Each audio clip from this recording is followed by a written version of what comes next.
Hey everyone, thanks for joining us. I'm here with my main man Micah for the Imagine Studio, and we have a very special guest. We just pulled out of the crowd. Jason, how's it going? Good, how are you doing? Good. Tell the audience, tell our friends who you are and what do you do and where do you work? Yeah, absolutely. So currently I'm the Director of Enterprise Automation at AccentCare. It's a home health and hospice palliative care service company. Amazing. Well, thanks again for taking a moment to join us. We're going to put you in the hot seat here. Speaking of health, we're going to do a little checkup. So you did the Pathfinder program. So we're going to do the 90-day checkup from your recent Pathfinder experience.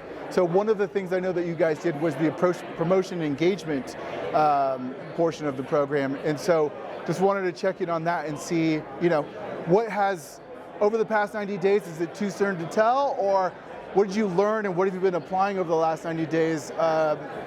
Talk to us a little bit about that. Yeah, absolutely. So I would say prior to Pathfinder, we were letting people come to us and bring ideas to us. And we had some ideas trickling in. They were good ideas, but we weren't getting enough.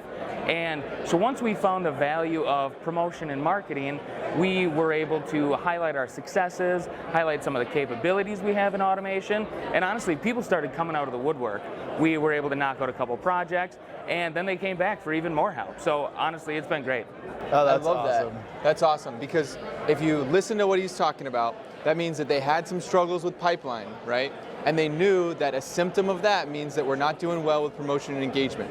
So by tweaking that lever a little bit and starting to do a little bit more with the way that they talk about their program, the way they talk about their successes, now they've got too much pipeline and they've got people coming out of the woodwork, obviously coming up with ideas. So there's two things I want to dive into there. One, what specifically did you do to help promote and market your successes and your offerings and your capabilities? Yeah, so off the cuff, two things that we did specifically. One, we started producing a newsletter that highlights recent wins, and it explains the problem that we solved and how we solved it. And then number two is we started putting out regular email blasts just to the entire company, soliciting automation, saying that we have an automation team, we can help you, we have capacity, reach out to us and give us your ideas. Awesome, awesome. The second part of my question is, now that they're, maybe there's too much of a good thing. Like, now people are like, wait a minute, you can do that? Okay. And so they're banging on your door. So now how do you start to look at sort of prioritizing and managing that? Yeah, so great question. That's something we had to start doing, right? We were previously able to just work ideas as they came in the pipeline, but now, like you say, we have a backlog. So we've been prioritizing primarily based on value and impact to the organization. And then what we've been doing ahead of 2024 is aligning additional resources to expedite those use cases and get them knocked out early in the year rather than extending them out a whole year. I love that. So I'm going to keep plugging the Pathfinder pillars though, yeah, right? Let's do it. Shameless plug. The pipeline's growing. Now they're looking at people and roles. How do we supplement what we have to take care of our pipeline? And I think that's great. Jason, I want to ask about one other Pathfinder pillar, and that's around production. I know you guys were changing the way you do some things around documentation, potentially looking at solution patterns. Talk to me a little bit about what's changed there and what's going on.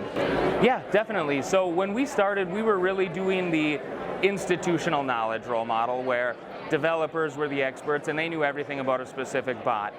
But as we started onboarding new employees, we realized that we really needed to up our documentation game.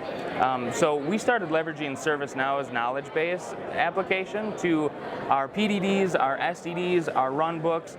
We have put all of that in there. It's a nice searchable repo. As you've got an employee that comes on, they're able to look through all that documentation, and anything they need to know is already in there.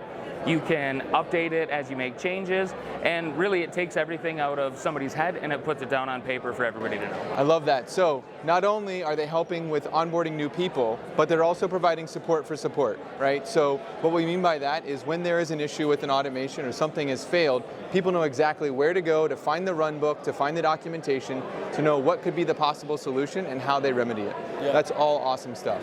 Well done. It sounds like, after a 90-day check, for a 90-day checkup, you guys get flying colors. Hopefully we can check in another 90 days and see how it's going again. Yeah, sounds great to me. Awesome. Congrats on all the success and keep up the great work. Thank you so much. All right, thanks, man. Appreciate it.